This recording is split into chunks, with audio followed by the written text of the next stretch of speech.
আসন্ন বিধানসভা নির্বাচনকে সামনে রেখে দক্ষিণ দিনাজপুর জেলায় এসইউসিআই ৫টি আসনে প্রার্থী ঘোষণা করল। এ নিয়ে বৃহস্পতিবার দুপুরে সাংবাদিক বৈঠক করলেন এসইউসিআইয়ের জেলা কনভেনর প্রভাস মণ্ডল। ৫ প্রার্থীকে নিয়েই সাংবাদিক বৈঠক করেন এসইউসিআইয়ের জেলা কনভেনর। জেলার ৬ আসনের মধ্যে ৫টি সহ বিজেপি ও তৃণমূলের বিরুদ্ধে লড়াইয়ে নেমে রাজ্য জুড়ে ২৩০টি আসনে প্রার্থী দিচ্ছে এসইউসিআই। 2026-এর যে বিধানসভা নির্বাচন হচ্ছে, এই বিধানসভা নির্বাচনে এসইউসিআই দলের পক্ষ থেকে এই রাজ্যে 230টি আসন দেওয়ার কথা আমরা বলেছি। তার 230টি আসনে আমরা লড়াই করব।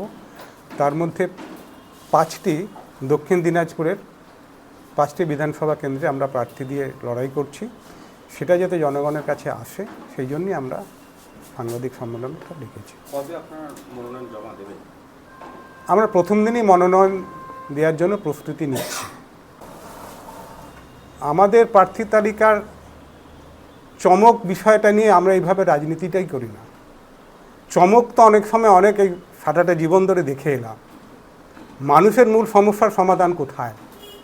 বেকারি কমেছে, জিনিসপত্রের দাম কমছে, উন্নয়ন যেভাবে প্রতিশ্রুতি দেওয়া হয়, এই চমক দেওয়া হয়, পরে সেই উন্নয়নগুলো হয়। ফলে এই ধরনের চমকের রাজনীতি আমরা করি না। জেলায় বালুরঘাট, তপন, কুমারগঞ্জ, গঙ্গারামপুর ও হরিরামপুর এই 5 কেন্দ্রে প্রতিদ্বন্দ্বিতা করবে এসইউসিআই।